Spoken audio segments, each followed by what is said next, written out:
प्रवणं वन्दे रम्यजामातरं लक्ष्मीनाथसमारम्भां नादयामुनमध्यमाम् अस्मदाचार्यपर्यन्तां वन्दे गुरुपरम्परां यो नित्यमच्युतपदां भुजेत्मरुत्म व्यामोहतस्तराणि तृणाय मेने अस्मद्गुरोर्भगवतोऽस्य दयैकसिन्धोः रामानुजस्य चरणौ शरणं प्रपद्ये माता पिता युवतयस्तनया विभूतिः सर्वं यदेव नियमेन मदन्वयानाम् आद्यस्य न कुलपतेर्वकुलाभिरामं श्रीमत्तदङ्ग्रीगणं प्रणमामि मोद्ना भूतं सरस्य महदाह्वय भट्टनाद श्रीभक्तिसार कुलशेखर योगवान् भक्ताङ्ग्रेण परकालयति इन्द्रमिश्रान् श्रीमत्पराङ्कुशमुनिं प्रणतोऽस्मि नित्यं नादं पंकजनेत्रराम यमुना वास्तव्यमालाधरा योगीन्द्रं कुरुते सचन्द्रजगदिं गोविन्दपुरादिपो भट्टार्यन् निगमान्तयोगिजगदाचार्यौ स कृष्णद्वयो वन्दे माधव पद्मनाभ सुमन खोले स देवादिपान् नमो वेदान्तवेद्याय जगन्मङ्गलहेतवे यस्य वाक् अमृतासारपूरितं भुवनत्रयं वेदान्तवेद्यामृतवारिरासेः वेदार्थसारामृतपूरमग्र्यम् आदाय वर्षन्तमहं प्रपद्ये कारुण्यपूर्णं कल्वैरिदासं श्रीमत्कृष्णसमाह्वाय नमो यामुनसूनवे यत्कटाक्षणलक्ष्याणां सुलभश्रीधरः सदा श्रीकृष्णपादपादाब्जे नमामि शिरसा सदा यत्प्रसादप्रभावेन सर्वसिद्धिरभून्मम लोकाचार्याय गुरवे कृष्णपादस्य सौनवे संसारभोगसन्दष्टविवजीवातवे नमः श्रुत्यर्धसारजनकं स्मृतिबालमित्रं पद्मोल्लसद्भगवदङ्घ्रिपुराणबन्धं ज्ञानादिराजमभयप्रदराजपुत्रं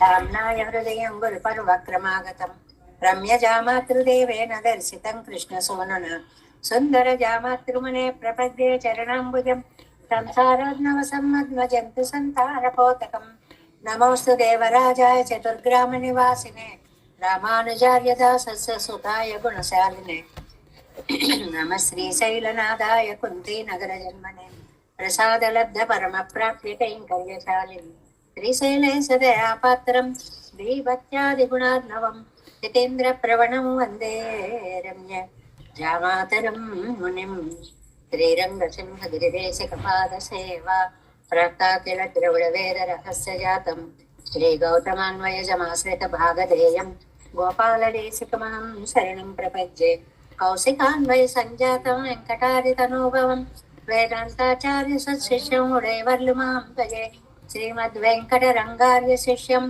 सत्शिष्यसेवधिं श्रीलक्ष्मणार्यविबुधं संश्रये देवीलिप्तये ओमस्मद्गुरुभ्यो नमः भक्तामृतं विश्वजनानुमोदनं सर्वाकृतं श्रीचटकोपवाङ्मयं सहस्रशाखोपनिषत्समागमं नमाम्यहं द्राविडवेदसागरं திருவழிநாடென்னம் தென்குருவரென்னும் மருதவினியவன் பொன்னலென்றும் அருமறைகள் அந்தாதி செய்தான் அடியினையே எப்பொழுதும் சிந்தையாய் நெஞ்சே தெளிந்தோம் நத்தாலும் வாயாலும் அவன் குருகூர் பேணும் எனத்தாரை எல்லாதிரைந்தேன் தனத்தாலும் ஏதும் குறைவிலே நந்தை சடுகோபன் பாதங்கள் யாம் உடைய பத்து ஏந்த பெருங்கீர்த்தி ராமான் சமனுதன் வாய்ந்த மலர்பாதம் வணங்குகின்றேன் ஆயந்த பெரும் செய்கிறார் சடுகோபன் சந்தமிழ் வேதந்தரிக்கும் பேராத உள்ளம் பெறா வாழ்த்துகளும் சோலை மதுரங்கள் வன்புகள் மேல் ஆண்ட தமிழ் மறைகள் ஆயிரமும் நீண்ட முதல் தாய் சடுகோபன் மயம்பாள் வழக்கைதாய் ராமானுசன் மிக்க விரை நிலையம் மெய்யாமுயர் நிலையம் தக்க நெறியும் தடையாது தப்பியலும் பூஷ்வினையும் வாழ்வினையும் போதும் குருவை யாழிசை வேதத்தியல் நம்மாழ்வார் திவ்ய திருவடிகளே சரணம் எம்பெருமானார் திவ்ய திருவடிகளே சரணம் ஜீயர் திவ்ய திருவடிகளே சரணம் ఓం అస్మద్గురుభ్యో నమః. జయ శ్రీమన్నారాయణ. భాగవత గోష్ఠికి దాసోహాలు సమర్పిస్తూ నమ్మాళ్ళవాళ్ళు అనుగ్రహించినటువంటి తిరువిరుత్తాన్ని ఆస్వాదించే ప్రయత్నం చేస్తున్నాం మనం. అందులో 11 పాసురాలను పూర్తి చేసుకుని 12వ పాసురంలో మనం ప్రవేశించాము. ఇది నాయకి మాట్లాడుతున్నటువంటి మాటలు, పరాంకుశ నాయక యొక్క మాటల్లా మనం లౌకికంగా అయితే ప్రేయసీ ప్రియులలో ప్రియుడు దూరం అవుతాడు అని అన్నప్పుడు ప్రేయసి పడేటువంటి ఆవేదనని ఈ పాసురంలో మనకి చెప్తున్నారు. అన్నిటి మీద మొత్తం గ్రంథాన్ని మనం తీసుకుంటే సయేవ వాసుదేవోసౌ సాక్షాత్ పురుష ఉచ్యతే స్త్రీప్రాయమితరం సర్వం జగద్ బ్రహ్మ పురస్సరం. పరమాత్మ ఒక్కడే పురుషుడు, మిగిలిన వారందరూ స్త్రీలే. కాబట్టి ఈ ఆత్మ పరమాత్మ కోసం పడే తపన అనేది స్టాండర్డ్ గా మనం మనస్సులో నిలుపుకోవలసినటువంటి భావం. జీవాత్మ పరమాత్మ కోసం పడే ఆవేదన. అంత వేదాంతార్థాన్ని అందరం జీర్ణింప చేసుకోలేమేమో అని ప్రేయసిగా ప్రియుడుగా కథలుగా మనకి అందుబాటులోకి ఉండేలాగా చెప్తున్నారు అన్నమాట. 12వ పాసురాన్ని చూడండి. తిరువిరుత్తం.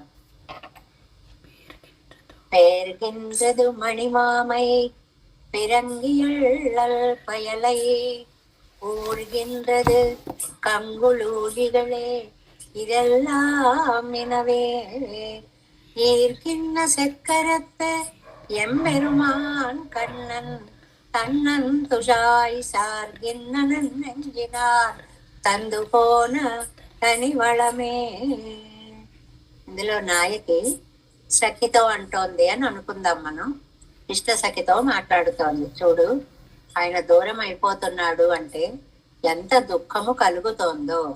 మణిమామయి, నా అందమైనటువంటి అందాన్ని ఒక ఇంద్రియ సౌందర్యం అయితే అందం అంటాం. మొత్తం మీద అందం, సామూహిక శోభ అయితే లావణ్యం అంటాం.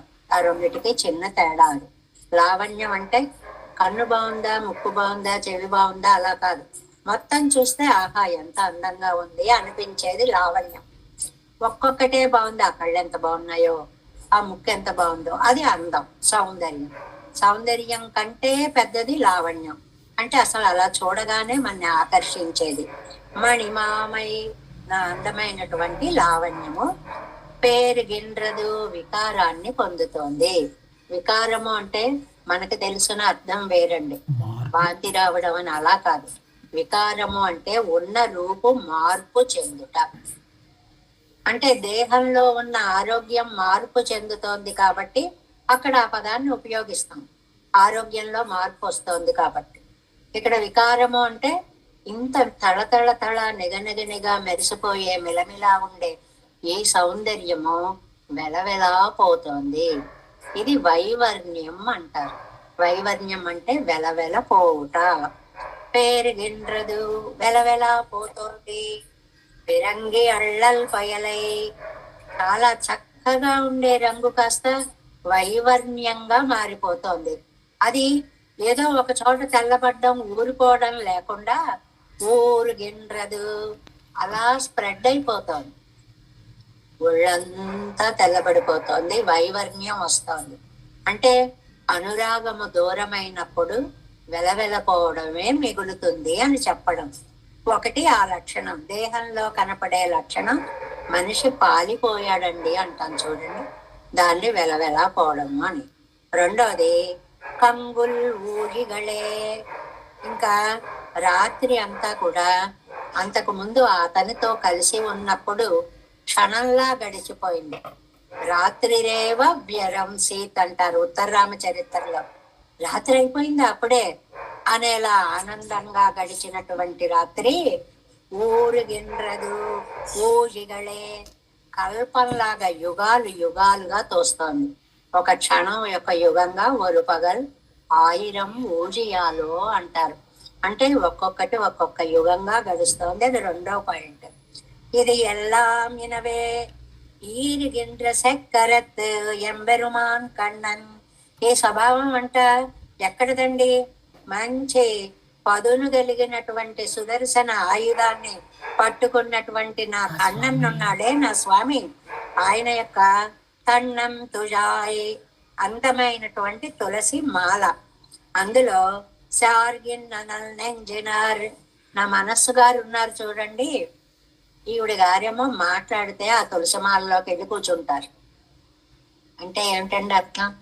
నా మనస్సు గారు వెళ్ళి ఆ మాలలో కూర్చుంటారు అంటే అర్థం ఏంటండి? దీనికి ఆ తులసి తప్ప రెండవ ధ్యాస లేదు. ఈ మనస్సుకి పెరుమాళ్ళు ధరించిన తులసి తప్ప రెండవ ధ్యాస లేదు.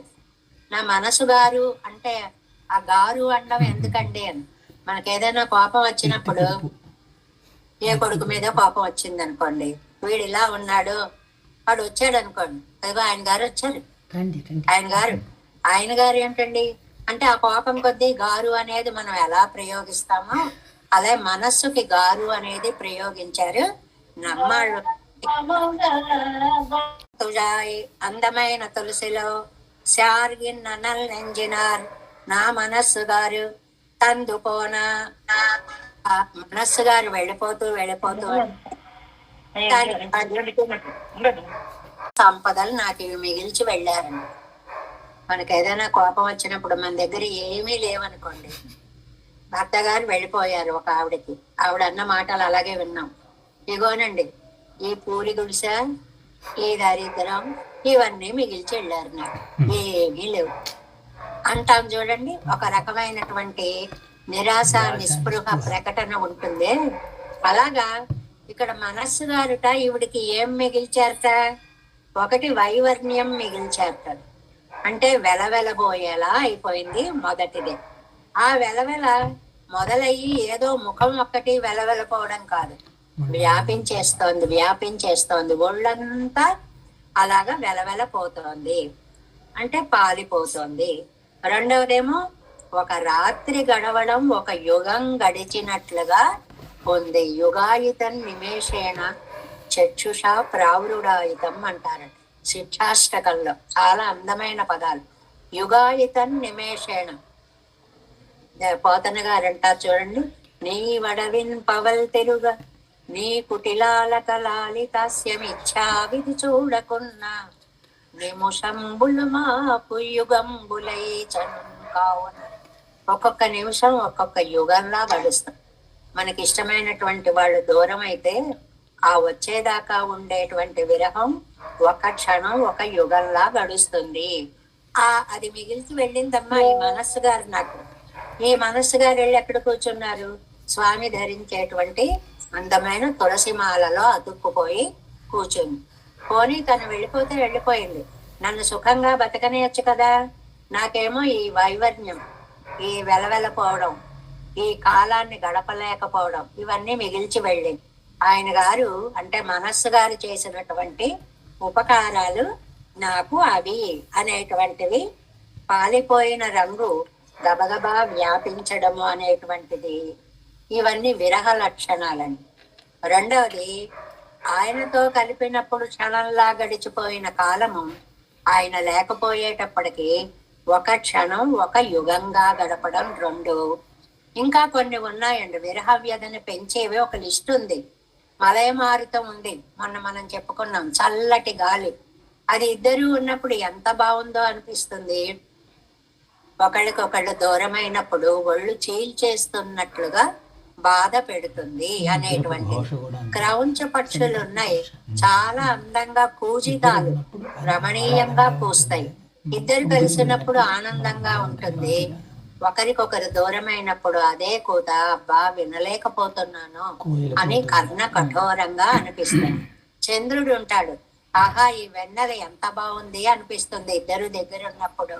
లేకపోతే ఎందుకు నాయన నన్ను ఇలా కాల్చుకు తింటున్నావు నీ వెన్నెలతోటి అనిపిస్తుంది. అదే వెన్నెల. సముద్రం ఒకటే ఘోష పెడుతూ ఉంటుంది. ఇద్దరు కలిసి సముద్రం ఒడ్డున కూర్చుంటే ఆహా ఏమి సముద్రం, ఏమి అందం, ఏమి అలలు అనిపిస్తుంది. ఒక్కరే వెళ్ళి కూర్చుంటే నా బ్రతుకు కూడా ఇలా సముద్రం లాగా అయిపోయిందే, ఘోష పెట్టడం తప్ప ఏమీ లేదే అనిపిస్తుంది. ఇలాంటివన్నీ నాయకిని బాధ పెడుతున్నాయి అని.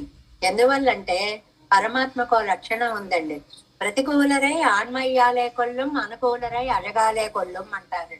అంటే తనకి కావాలి అనుకున్న వాళ్ళని అందంతో వశం చేసేసుకుంటాడు, తన వద్దు అనే శత్రువులని తన పౌరుషంతో మగతనంతో లొంగ తీసుకుంటాడు. వాళ్ళని లొంగ తీసుకుంటాడు, వీళ్ళని లొంగ తీసుకుంటాడు అని. అందువల్ల నల్నెంజు మంచి ఆశ కలిగినటువంటి మనస్సు ఇప్పుడు ఏమైందండి, నెంజినారు. ఈ మనస్సు గారు ఉన్నారే అంటే కోపం అన్నమాట, ఎంత బాధ పెట్టేస్తోందో నన్ను అనేటువంటిది. తందుపోన తని వళమే అంటే ఇది ఏమి డబ్బు లేని వాడు ఉన్నాడు అనుకోండి, ఇదిగో వచ్చాడు మా కోటీశ్వరుడు అంటామనుకోండి, అందులో వ్యతిరేక అర్థం అనమాట, నయా పైస లేనివాడు అని. అక్షరం ముక్క వాడికి రాదనుకోండి, అగో పండితులు వారు ఏం చేశారండి అంటే వాడి పొట్ట పొడిచిన అక్షరం లేదు అని అన్నట్లుగా ఇక్కడ వైవర్ణ్యం బాగా వచ్చింది అంటే అగో ఎంత సంపద మిగిల్చాడో అంటే నిష్ఠూరం అన్నమాట, నాకేమీ సుఖం లేకుండా చేశాడు అనేటువంటి భావం. అంటే ఆళ్వార్లు అంతరనేత్రంతో పెరుమాళ్ళని దర్శించిన ఆయన్ని ఈ కంటికి కనపడే నేత్రంతో చూడాలని, దర్శించాలని, మాట్లాడాలని, నిన్న చెప్పుకున్నాం పువ్వులు పూజ చేయాలని, స్తోత్రం చేయాలని ఎన్ని అనుకున్నా ఏ ఒక్కటి సాధ్యం కాకపోయేటప్పటికీ నాయన మా తల్లి అంటుంది ఒక పాసరంలో, నీ కోసమని మా అమ్మాయి సర్వస్వాన్ని పోగొట్టుకుందయ్యా అన్నట్లుగా ఇక్కడ పరాంకుశ నాయకి కూడా సర్వస్వాన్ని పోగొట్టుకుంది అనేటువంటి దాన్ని పైకి నాయకుడి యొక్క భావంగా చెప్తూ ఆత్మ అనేటువంటిది పెరుమాళ్ళకి దూరమై ఉండలేదు అనేటువంటి సత్యాన్ని దేనితో మనం సమన్వయించుకోవాలి. ఇంకొంచెం ముందుకు వెళితే ఆ పరమాత్మ లేనప్పుడు నాకే సుఖాలు వద్దు. అదే ఇవాళ మనం చెప్పుకోబోయే 8వ పదిసారం. నీకు ఇష్టము లేనటువంటివి ఏవి నాకు కూడా వద్దు.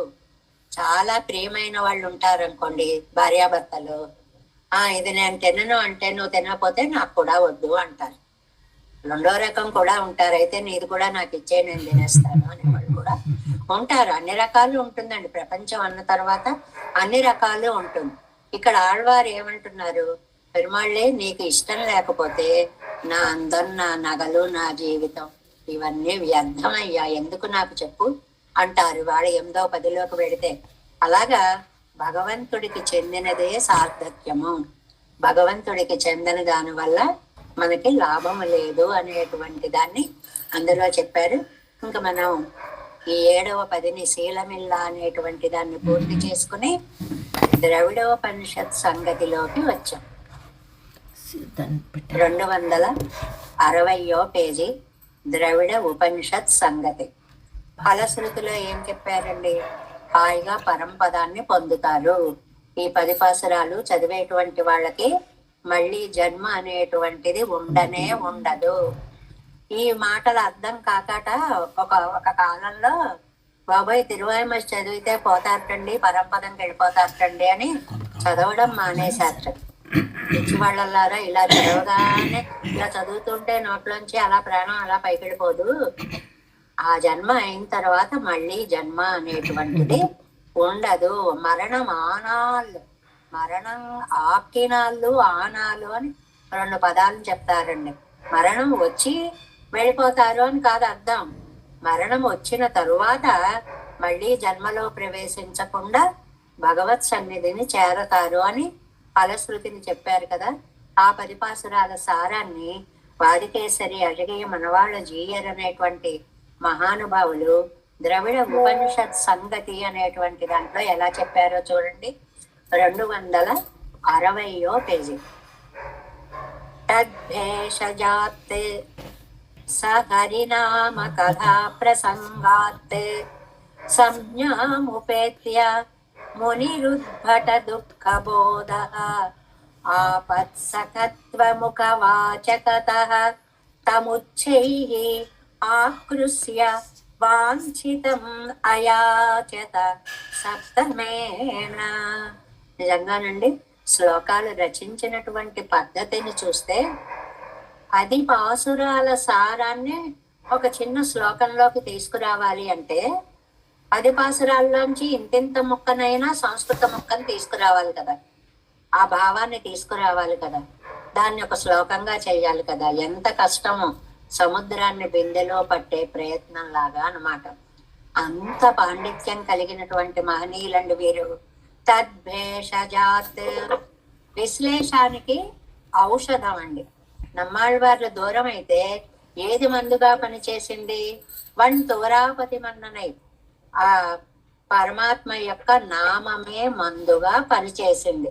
హరినామ కథా ప్రసంగాత్, భగవంతుడి యొక్క నామాన్ని అనుసంధించడం వలన సంజ్ఞాముపేత్య, ఆళ్వార్లకి మెళకువ వచ్చిందండి. ఆ నామం వినేటప్పటికే ఆ స్పృహలోకి వచ్చారు అన్నమాట. సహా ముని, ముని అని చెప్పుకున్నాం, ఋషి అని చెప్పుకున్నాం. నమ్మాళ్ళవార్లు మననము చేస్తూ ఉండేవారిని మునులు అంటారండి. ఎప్పుడు భగవద్ ధ్యాన పరవశులై ఉండేటువంటి వాళ్ళని మునులు అంటారు. ఉద్భట దుఃఖ బోధ సన్, ఇంకా మెళకు వచ్చేటప్పటికి స్పృహ తప్పి పడిపోయి ఉంటే దుఃఖం తెలియలేదు, మెళకువ వచ్చేటప్పటికి మళ్ళీ దుఃఖం రావడం మొదలుపెట్టింది. ఇది మొన్న పాసుర వ్యాఖ్యానంలో చెప్పుకున్నాం. ఏ ఒళ్ళు తెలియకుండా పడి ఉంటే ఏమో ఏం బాధలో ఏమిటో, ఆకలి తెలియదు, బాధ తెలియదు, దుఃఖం తెలియదు, ఏమీ తెలియదు. స్పృహ వచ్చింది, మళ్ళీ దుఃఖం అందుకుంది అన్నమాట. అందువల్ల ఉద్భట దుఃఖ బోధ సన్, దుఃఖం రెట్టింపైపోయి ఆపత్సకత్వము కవాచకత, ఆపత్సకత్వం మొదలైనటువంటి పదాలు. ఏమిటి ఆపత్సకత్వం? ప్రళయకాలంలో జాలముండాయి అని కదండి మొదటి దాంట్లో ఉంది. లోకాలను మృంగిన వాడా, ఎందుకు మింగాడు? మన రక్షించడం కోసం, ఆపదలో రక్షించడం కోసం. అందుకని ఆపత్సకత్వం, ఆ పదాలు ఎలా సెలెక్ట్ చేసుకుని ఎలా రాశారో చూడండి. జాలముండాయి అనే పదం కోసమని ఆపత్సకత్వం అనే పదాన్ని తీసుకున్నారు. ఉచ్చై ఆకృష్య, గట్టిగా దీనంగా ఘోష పెట్టి, తం వాంఛితం, ఆ భగవంతుడి గురించినటువంటి ఇష్టాన్ని సప్తమేన అయాచత, 7వ తిరువాయిమడిలో ప్రార్థించారు. చాలా కష్టం అండి ఈ శ్లోక నిర్మాణం. అది మహా పండితులకు గాని సాధ్యమయ్యేటువంటి రచన కాదు ఇది. అంత అందంగా రచించారు వాదికేసరి అడిగే మన వాళ్ళ చేయాలి. ఈయన ఇలా రాస్తే 3 కోణాలండి. మరి వేదాంత దేశికలు ద్రవిడ తాత్పర్య రత్నావళి, ఒక్కొక్క శ్లోకానికి పాసురంకి ఒక్కొక్క సమాసం తీసుకుంటారు అని ప్రతి 10 తర్వాత మనం చెప్పుకుంటున్నాం. ఈ తిరువాయిమజిలో ఆయనకి ప్రవాహం, కవితా ప్రవాహం ఒక గంగా జరిలాగా బయటకు వచ్చేసి ఒక శ్లోకం చెప్పేసి కాదు ఇంకా చెప్పాలి అని 2 శ్లోకాలు చెప్పారు. ఎక్కడా మనకి ఇలా కనపడలేదు. మనకు ఆనందం బాగా వచ్చినప్పుడు ఇక్కడ ఆగిపోవాలంటే అక్కడ ఆగదు, మనసు ముందుకెళ్ళిపోతుంది. అలాగే వేదాంత దేశకులకి ఇక్కడ 2 పాసురాలు వచ్చాయండి. ముందు మామూలుగా ఒక్కొక్క పాసురానికి ఒక్కొక్క పదంగా మొదటి శ్లోకాన్ని మనం చెప్పుకుందాం. శీలమిల్లా ఆపద్బంధుత్వ దీప్తం, నెంబర్లు కూడా వేసుకోండి. 1 ఆపద్బంధుత్వ దీప్తం నిరవధిక మహానందదం, 2 క్రాంతలోకం, 3 దుర్దర్శం దేవతానాం, 4 పితరమనుపదిం, 5 సర్వభూతాంతరస్థం, 6 పూర్ణ జ్ఞానైకమూర్తిం, 7 ధృత శుభ తులసిం, 8 చక్రనాదం, 9 తృతీనాం విశ్రాంతి స్థానం, 10 ఈశం విశద బహుగుణం ప్రాహ ఖిన్న శఠారి. ఆపద్బంధుత్వ దీప్తం, ఆపత్కాలంలో బంధువై రక్షించేవాడు. దానికి ఏ పాసురం చెప్పుకోవాలండి? నెంబర్ 1 శీలమిల్లా చెరియనేలం செய்வினையோ பெருதுகால் ஜாலமுண்டாய் ஜானமூர்த்தி நாராயணா என்று என்று காலந்தோறும் யான் இருந்து கைத்தலை பூசலிட்டால் கோலமேனி కానవారాయ్ కోవియం కొల్లాయే. అది మొదటి పదంకి. 2 నిరవధిక మహానందదం, మహానందం హద్దులేని మహానందాన్ని ఇస్తాడు. రెండవ పాసురం చూడండి. కొళ్ళమాళ అనుభవించిన కొద్దీ ఎక్కువయ్యే ఆనందం. కొళ్ళమాళ ఇన్బ వెள்ளం కోదిల తందిடும் என் வள்ளலேயோ வையம் கொண்டவாமனா ஓ என்றென்று நள்ளிராவும் நண்பகலும் நான் இருந்து ஓலமிட்டால் கள்ளமாயா உன்னை என் కణ్ కాణ వందు ఈయాయే. అందమైన పదవండి. ఈయాయే, నిన్ను నువ్వు నాకు ఇచ్చుకోవడం లేదు. మామూలుగా మాట్లాడితే నువ్వు నా దగ్గరికి రావట్లేదు. దాన్ని ఎలా అన్నారు? ఈయాయే, నిన్ను నువ్వు నాకు ఇచ్చుకోవడం లేదు. మూడవది ఏంటండి? క్రాంతలోకం, అన్ని లోకాలు కొలిచినవాడు. మూడవ పాసురం. ఈ విలాద తీవనైகள் எத்தனை செய்தனன்கொள் தாவி வையம் கொண்ட எந்தாய் தாமோதரா என்றென்று கூவி கூவி நெஞ்சுருகி கண்பனி சோரன் என்றால் பாவி நீ என்று சொல்லாய் பாவியேன் காண வந்தே. 4 దుర్దర్శం దేవతానాం, దేవతలకి కూడా కనిపించినటువంటి వాడు. 4వ పాసురం. కాణవందు ఎన్ కణ్ముగప్పే தாமரை கண் பிறழா ஆணி செம்பொன்மேனி எந்தாய் நின்னருளாய் என்றென்று நாணமில்லா சிறுரகையேன் நான் இங்கு அலற்றுவதென் மேணிவானோர் காணமாட்டா పేరుడై అప్పనయ్యే. 5 పితరం అనుపదిం, అనుపదిం పితరం, నిరుపాధికుడైనటువంటి తండ్రి. అదే 5వ పాసురం.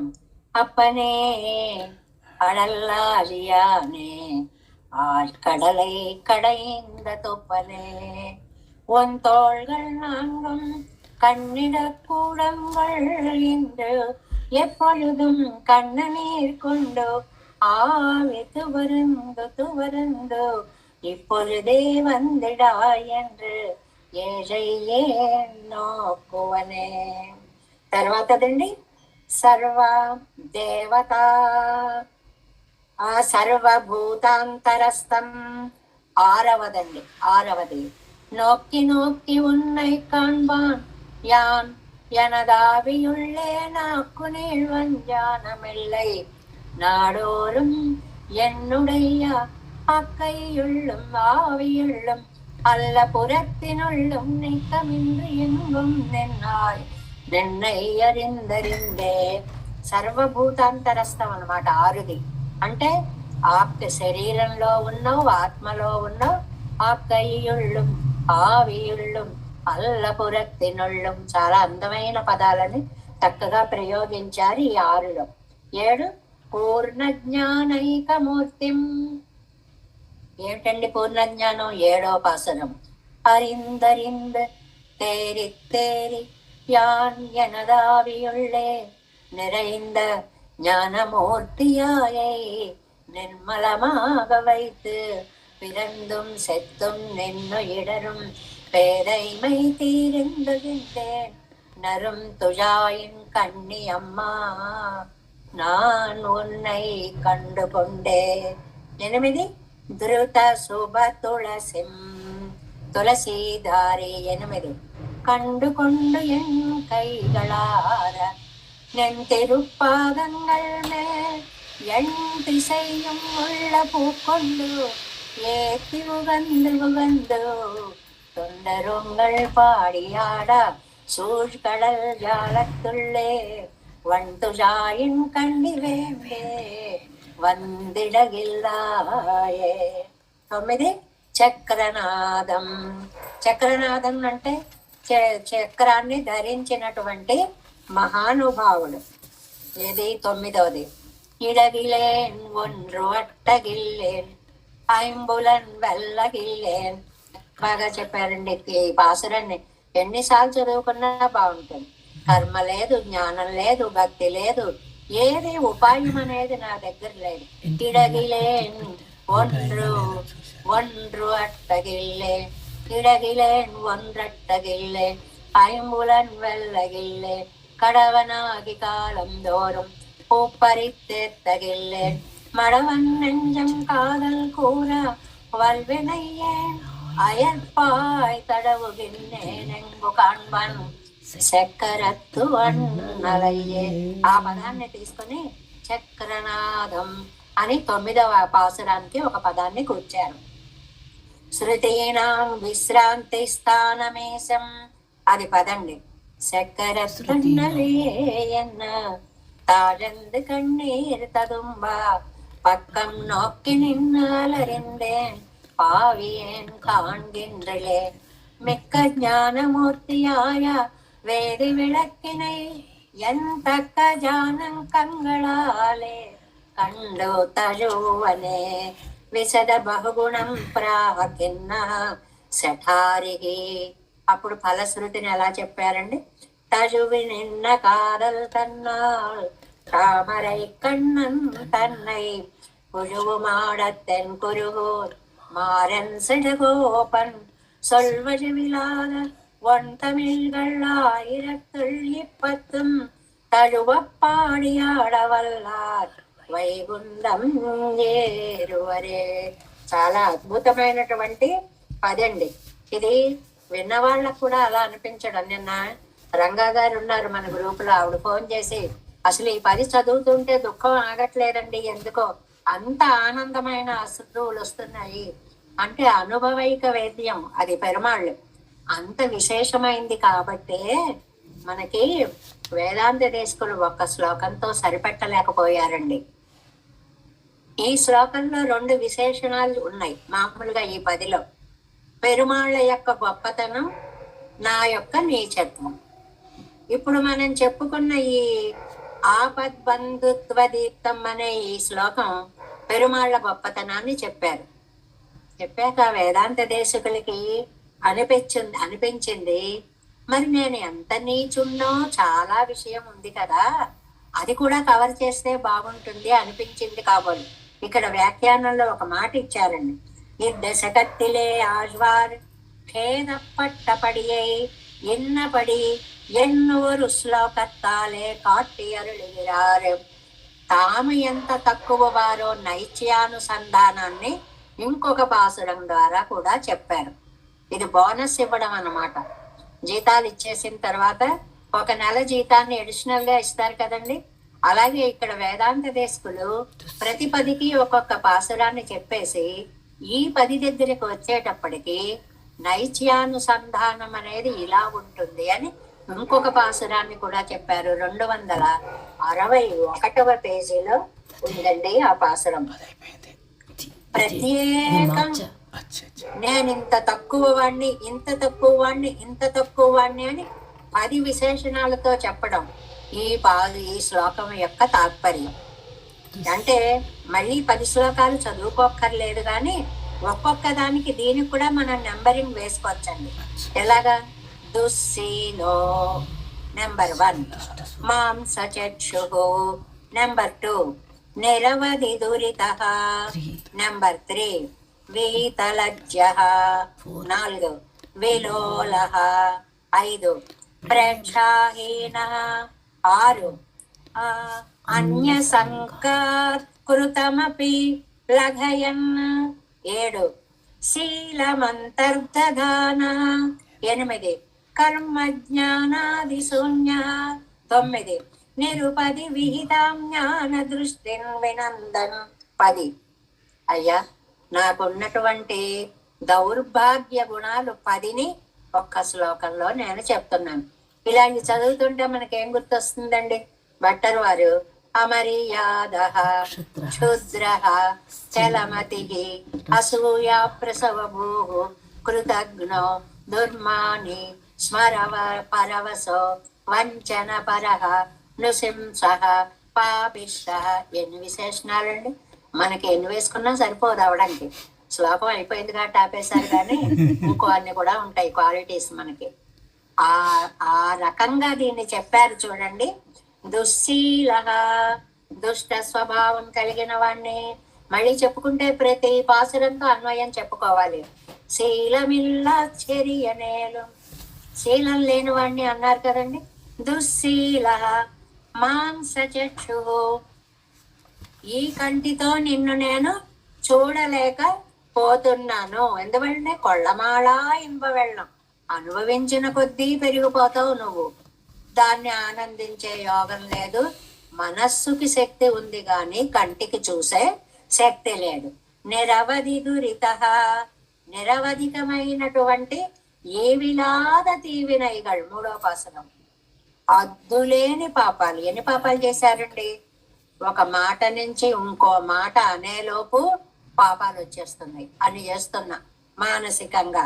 వీతలజ్జ, నాలుగో దాంట్లో నాణమిల్లా సిరుతగయ్యే, సిగ్గులేని వాడినై, దానికి నాణమిల్లా విలోలహ. తర్వాత ఐదోది ఏదండి? విలోలహ, చపలత్వం. ఏళ్ళయ్యేన్నోక్కువనే ఐదో పాసురంలో ఆఖరి లైన్ లో ఉంది. ఏళ్ళయ్యేన్నోక్కువనే, ఎంత సిగ్గులేని వాడినో కదా. అంతేకాదయ్యా, 6 ప్రేక్షాహీన, తెలివిలేని వాడను నిన్నై అరిందరిందే. 6వ పాసురంలో చివరి పదవండి. నిన్ను తెలుసుకోలేని వాడనయ్యాను. అన్య సంగాత్ కృతమ పిలగయం, అంటే ఇతరమైన అనుభవాలలో ఆశ వలన మానసానుభవాన్ని అయ్యో పొందలేకపోయానే అనేటువంటిది ఇక్కడ. నాను ఉన్నై కండు అరిందు అరిందు తేరి తేరి అనేటువంటి దాని వల్ల ఆ మాటని చెప్పాను. శీలం అంత సద్వృత్త కైంకర్యాన్ని మనస్సునందు ధరించినటువంటి వాడు. 8 ఎలాగండి? ఎన్ కైగళార నెంతిరుపాదంగళ్ మేల్, నీ పాదాల మీద దశ దిశల నుంచి పువ్వులను తీసుకుని వచ్చి పూజ చేసి స్తోత్రము చేసి పాడి ఆడి ఎన్ని కైంకర్యాలు చేశారనుకున్నారండి. కర్మ జ్ఞానాది శూన్య, గిడగిలేన్ ఒన్ను అట్టగిల్లేన్. నిజంగా అద్భుతమైనటువంటి శ్లోకాలండి ఇవి రెండు కూడా. ఒక్క పది మీద వేదాంత దేశికులు పెరుమాళ్ళ వైభవాన్ని ఒక శ్లోకంగా, ఆత్మ యొక్క నైత్యాన్ని ఒక శ్లోకంగా, 2 కోణాల్లో దర్శింపచేయడం. ఇది వేదాంత దేశికులకి ఒక కిరీటం లాంటిది, తురాయి అన్నమాట. ఆ కిరీటంలో తురాయిలను పెట్టుకుంటారు చూడండి, అలా అద్భుతమైనటువంటిది. నిరుపది విహితం, నిర్హేతుకంగా ఉన్న జ్ఞాన దృష్టిం వినందన్. జ్ఞాన దృష్టి అంటే ఎందుకయ్యా నాకు జ్ఞానం ఇచ్చావు, మర్చిపోయేలా చేస్తే సుఖపడేవాడు. మిక్క జ్ఞానమూర్తియాయ వేది విళక్కనయ్యం తక్క జ్ఞాన కంగళాలే కండు తలువనే అన్నారు కదండి. అందులో ఏవం స్వదోషాన్ ప్రఖ్యాప్య, ఇలాగా ఈ 2వ వేదాంత దేశికుల శ్లోకము స్వదోష అనుసంధానము. ఆ మాట పెట్టుకోండి చక్కగా. శ్లోకం పక్కన బుక్స్ ఉన్న వాళ్ళు, మొదటి శ్లోకమేమో పెరుమాళ్ళ వైభవము, 2వ శ్లోకమేమో స్వదోష అనుసంధానము. మనం ఏదైనా కొంటూ ఉన్నప్పుడు మాలలు కొంటున్నాం అనుకోండి, 40 మూరలు ఇమ్మంటాం అనుకోండి, 40 ఇచ్చాక ఇంకో 2-3 మూరలు ఉంటే వాళ్ళు అవి కూడా దాంతో కలిపేసి కట్టేసి ఇచ్చేస్తారు కదండి. అది మనం తీసుకున్న దానికి ఎక్కువగా ఇచ్చినట్లుగా ఈ పొందిన వేదాంత దేశకుల యొక్క ఆనందానుభవం అనే మాల నైత్యానుసంధానం వరకు వెళ్ళిపోయిందండి. దాన్ని కూడా మనకి అందించారు. ఎవరైనా సరే ఉపన్యాసాలు చెప్పేటప్పుడు శీలమిల్ల అనే 10 సారం చెప్పండి తీసుకోవచ్చండి. ఏకంగా పెరుమాళ్ళ వైభవాన్ని తీసుకోవచ్చు, జీవుని యొక్క నైత్యానుసంధానాన్ని తీసుకోవచ్చు, ద్రవిడోపనిషత్ సంగతి ఎలాగో తీసుకోవచ్చు, ద్రవిడ తాత్పర్య రత్నావళి ఈ 2 తీసుకోవచ్చు, తిరువాయుమలి నూతందాది తీసుకోవచ్చు. 2 గంటలకి సరిపడినటువంటి అంత విశేష విషయాల్ని మనకి అందించారు. కాబట్టి ఎండ్రు ஒரு ஸ்லோகத்தாலே காட்டி அருளுகிறார். ఇలా ఇంకొక శ్లోకం చేత కూడా చూపించారు అని. దాన్నే మనకి 262వ పేజీలో 3వ లైన్లో ఒక మాట, ఇక్కడ ఎక్కడి నుంచి చెప్తున్నారండి, ఏవి సొంతం కాదండి, ఇక్కడ వ్యాఖ్యానాల్లో ఉన్నవే మనం చెప్పుకుంటున్నాం. శీలమిల్లా చెరియనిలే ఆழ்వార్ స్వదోషంగళై ఖ్యాపనం పన్నెక్కొండు. జీవుడు యొక్క దోషాలన్నిటినీ ఒక లిస్టు చేసి ఎంబెరుమానారుடைய తిరుకల్యాణ గుణంగళిలే అనురక్తరాయ్. మొదటిదేమో ఎంబెరుమానారు కళ్యాణ గుణాలు, రెండవదేమో స్వదోష అనుసంధానం. చాలా అందమైనటువంటి శ్లోకాలు ఇవి రెండు. అనురక్తరాయ్ తద్దర్శన సాపేక్ష రుమాన్ యంగిరార్. అందుకోసం ఎడిషనల్ గా ఈ శ్లోకాన్ని చెప్పారు అనే విషయాన్ని చాలా చక్కగా వ్యాఖ్యానంలో అందించారు. అంటే మహనీయులకి కవిత్వం చెప్పేటప్పుడు పెరుమాళ్ల గుణాలు ఒక ప్రవాహంలా వెళ్ళిపోతూ ఉంటాయండి. ఇది వర్ణించాలి, ఇది వర్ణించాలి, ఇది వర్ణించాలి అని ఎక్కడ మిస్ అయిపోతామనే ఆతృతతోటి అలా వర్ణిస్తూ పెడతారు. అల్పజ్ఞులు అనుకోండి, ఏం వర్ణించాలా వెతుక్కొని వెతుక్కొని వెతుక్కొని ఏది రాయడం రాక తల్లడిల్లిపోతూ ఉంటారు. అల్పజ్ఞులకి విజ్ఞులకి ప్రాజ్ఞులకి ఉండేటువంటి ఆ భేదాన్ని ఇక్కడ అందంగా చెప్పారు. ఇంకా మన యందు కరుణా సముద్రులైనటువంటి మన వాళ్ళ మహామునులు తిరువాయిమొഴി నూత్తందాదిలో ఎంత అందంగా చిన్న చిన్న పదాలు, ద్రవిడ భాష కాస్త పరిచయం అయిన వాళ్ళకిట తిరువాయిమొഴി నూత్తందాది హాయిగా ఉంటుంది. అన్ని కాలాల్లో చదువుకునే అర్హతతో పాటు ఓహో ఇది ఈ పదందా, ఈ పదిదా, శీలమిల్లా, ఓహో శీలమిగు దాంతోటే మొదలవుతోందా, ఎన్ని క్లూస్ ఇస్తారో అన్నమాట. మీరు చదివేది ఈ పదిది, ఈ సారం అని. అది ద్రవిడ భాషలో చూడండి. శీలమిగు కண்ணన్ తిరునామత్తాల్ ఉణరందు మేల్ అవన్ మేని కండు మే ఉదర్కు చాలా వరుంది இரவும் பகலும் மாறாமல் கூப்பிட்டு இருந்தனே தென்குருவூர் ఏరు. శీలమిగు కண்ணన్ స్వభావముచే గొప్పవాడైన కృష్ణుడు. శీల గుణం అండి. ఈ మాటనే తర్వాత వచ్చే 8వ తిరువాయిమొழிలోకి బ్రాటోవర్స్ లాగా తీసుకొస్తారు. శీలగుణం అంటే ఏమిటి? తక్కువ వాళ్ళతో ఎక్కువ వాళ్ళతో ఒకే రకమైన ఆత్మీయతాభావం కలిగి ఉండడము పెరుమాళ్ళకి ఉన్నటువంటి లక్షణం. అది రంగరాజస్తవంలో భలే శ్లోకాలు ఉంటాయండి. ఏమయ్యా, ఆ వేళ ఒక గుహుడిని నీ ప్రాణసకుడుగా చూసుకున్నావు, ఆ వేళ ఒక శబరికి మోక్షాన్ని ఇవ్వడానికి నువ్వు ఏమాత్రం వెనుకాడలేదు, ఆ వేళ ఒక కుజ్జని అనుగ్రహించావు, ఒక సామాన్య మానవుణ్ణి, ఒక బోయవాణ్ణి, ఒక వానరాధిపతి అయిన సుగ్రీవుణ్ణి, అందరినీ అలాగా శీల గుణము అంటారండి. దీన్ని శీల గుణము అంటే అందరినీ ఒకేలా ప్రేమించడం. మనకు ఆ శక్తి ఉండదండి. మనం ఎంతసేపు ఏం చేస్తామంటే చాలా గొప్పవాళ్ళు అయినటువంటి వాళ్ళని మనం పొగుడుతాం, తక్కువగా ఉన్న వాళ్ళకేసి చూడడానికి కూడా మా వాళ్ళని కూడా చెప్పుకోం, వేరువేరుగా పరిచయాలు చేస్తూ ఉంటాం. అలాంటి గుణం ఉండకూడదు. శీలం అంటే మహత మందై సహ నీరంధ్రేణ సంశ్లేష సౌశీల్యం. పెద్ద వాళ్ళతోటి, గొప్ప వాళ్ళది, వాళ్ళతో బంధం మా వాళ్లే, మా తోటికోడలికి, మేనల్లుడికి, మేనమావకి ఏదో ఇలా ఇలా ఇలా ఇలా ఇలా చెప్పుకుంటూ వెళ్ళడంలో ఎంత ఆసక్తి చూపిస్తారో, తక్కువ వాళ్ళని కూడా అలాగే మీతో కలుపుకోండి, భేదం పాటించకండి. అందువల్ల శీలమిగు కണ്ണన్, కണ്ണన్కి కృష్ణుడికి అంటే శ్రీమన్నారాయణుడికి మహతులు మందులు అనేటువంటిది లేదు.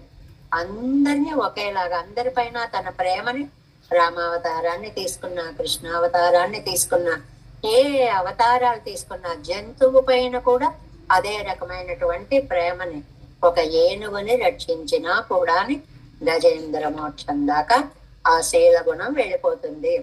తిరునామత్తాల్, తిరునామం వలన ఉణరందు జ్ఞానం పొంది ఆళ్వారి నాయకి ఒళ్ళు తెలియకుండా పడుకుని ఉంటే వాడిని తోరాపతి మన్ననై ద్వారకాపతి ద్వారకాపతి ద్వారకాపతి అని చెవి దగ్గర ఊదేటప్పటికీ వచ్చేసాడా అన్నట్లుగా ఒకసారి స్పృహలోకి వచ్చి బాధ ఎక్కువైపోయింది. లేడే, ఎక్కడా లేడే, కనిపించట్లేదే. ఆ ఒళ్ళు తెలియకుండా పడి ఉంటేనే సరిపోయేదేమో, బాధ తెలిసేది కాదు. ఇప్పుడు స్పృహ వచ్చి మరింత బాధ అయింది అన్నట్లుగా అవంతన్ మేనికండు మేవుదర్కు ఆయన విగ్రహాన్ని చూసి కౌగిలించుకోవాలని తెన్కొలువూర్ దక్షిణ దిక్కులో ఉన్నటువంటి ఏరు నిర్వాహకులైన ఆళ్వార్లు, తిరునగరికి నిర్వాహకులైనటువంటి ఆళ్వార్లు.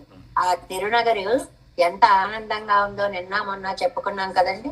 మా ఆళ్వార్లు ఇక్కడికి వస్తారు, వచ్చారు, మా ఆళ్వార్లను చూడడానికి పెరుమాళ్ళు ఇక్కడికి వస్తారు అని ఊళ్ళో ఉన్నటువంటి మేడలలో ఉండేటువంటి జనాలు అందరూ కూడా ఆనందంతో ఉండేటువంటి తిరుక్కులుగోరు చాలా వరుంది. అలాంటి నమ్మాళ్వార్లు అయ్యో స్వామి, కంటికి కూడా కనపడితే ఎంత బాగుంటుందో, కనపడవా అని దుఃఖించి ఇరవం పగలం రాత్రిం పగళ్ళు ఆరామల్ కూపెట్టు అవిచ్ఛిన్నంగా పిలిచారటండి, గ్యాప్ లేకుండా పిలిచారండి. ఎప్పుడొస్తావు కానవారాయ్ కానవారాయ్ కానవారాయ్ కూవి కొళ్ళం కాలం ఎన్న కొరుగాదు, అయితే నువ్వైనా రా, లేకపోతే నన్నైనా పిలుచుకో. ఏమి లేకుండా ఎంతకాలం అని ఒక్క క్షణం ఆగకుండా అలాగా ఆర్తి శోకం కూపెట్టు ఇరుందననే అలా వెంచేసి ఉన్నారు. దుఃఖ స్థితిలో అనేటువంటి దాన్ని ఈ శీలమిల్లా సెరియనేలు செய்வினையோ பெரிதால் ஜாலமுண்டாய் ஜானமூர்த்தி நாராயணாயன் 2 காலந்தோறும் யானிருந்து கை தலை పూచలిట్టాల్ కోలమేని కానవారాయ్ కూవియం కొళ్ళాయే అనే అద్భుతమైనటువంటి పది నిజంగా మనస్సుకి చాలా దగ్గరగా. మొన్న ఆవిడ అన్నారే, అమ్మ మా గురించే చెప్తున్నారా అన్నంత అనుభవంగా ఉంది అని అన్నారే. ఇది ప్రతి జీవికి కూడా ఇది మన ఆర్తనాదమేమో భగవంతుడి సన్నిధిలో అనేలాంటి అద్భుతమైనటువంటి దశకాన్ని మనం పూర్తి చేసుకుని 4వ పదిలో 8వ దశకంలోకి దేవే సంకోలనాదం నతైత మనసం పద్మనాభం రమేశం లోకార్యం కృష్ణ యుగ్మేన చ నిగమ శిరో యోగి భట్టారకో చ గోవిందం కూరనాదేన చ సహకురు కేసేంద్ర సింధుం యతీంద్రం మాలాదివిద్యామునార్యం మమ హృదినదే రామ పద్మాక్షనాథ తిరువరుణ్మాల్ సేనయ మొదలై సెడగోపన్నాద మనసేరియప్పండ மணக்கால் நம்பி சென்றாமாட வந்தார் குருமாலாதரர் குருவேற்றார் அம்பாமிதிராசர் கோருந்தர் கூரேசர் பட்டர் வேதாந்தவனேரு கண்ணக்கம்புடை நம்பிள்ளை இவர் ஈழளித்தற்கே எந்த மாதவர் பற்பனாவர் இவருள்ளாக திருவடி ஒன்றைய தேவ பெருமாள் கை கொண்டருளும் திருமலையாழ்வார் பதங்கள் முன் என்னுள் சேரந்தனவே நமோஸ்து தேவராஜாய చతుర్గ్రామ నివాసనే రామానుజార్యదాసస్య సుతాయ గుణశాలినే నమ శ్రీశైలనాథాయ కుంతీనగర జన్మనే ప్రసాదలబ్ధ పరమ ప్రాప్య కైంకర్యశాలినే శ్రీశైలేశ దయాపాత్రం దీపత్యాది గుణార్ణవం యతేంద్ర ప్రవణం వందే రమ్యజామాతరం మునం వాజితిర్వాయ్ మయిప్పరుడై మాధవ வாழ்வாழும் మనవాళ మాముని వన్వాసుయవన్ மாறம் தெருவாய் மலிப்பருடை மண்ணத்தோர் தேரும்படி உரைக்கும் சீர் ஸ்ரீரங்க சிம்ஹகிரி தேசிக పాద సేవా ప్రాప్తా కిల ద్రవిడ వేద రహస్య జాతం శ్రీ గౌతమన్వయజమాశ్రిత భాగధేయం గోపాల దేశికుమాం శరణం ప్రపజ్యే కౌశికాన్వయ సంజాతం వెంకటారితనోభవం వేదాంతాచార్య సశిష్యం ఉడయవర్లు మహంబలి శ్రీమద్ వెంకటరంగాది శిష్యం సశిష్య సేవతిం శ్రీ లక్ష్మణార్య వివిధం సంశ్రయే దేవి దిక్తయే ఓం అస్మద్గురుభ్యో నమః. జై శ్రీమన్నారాయణ.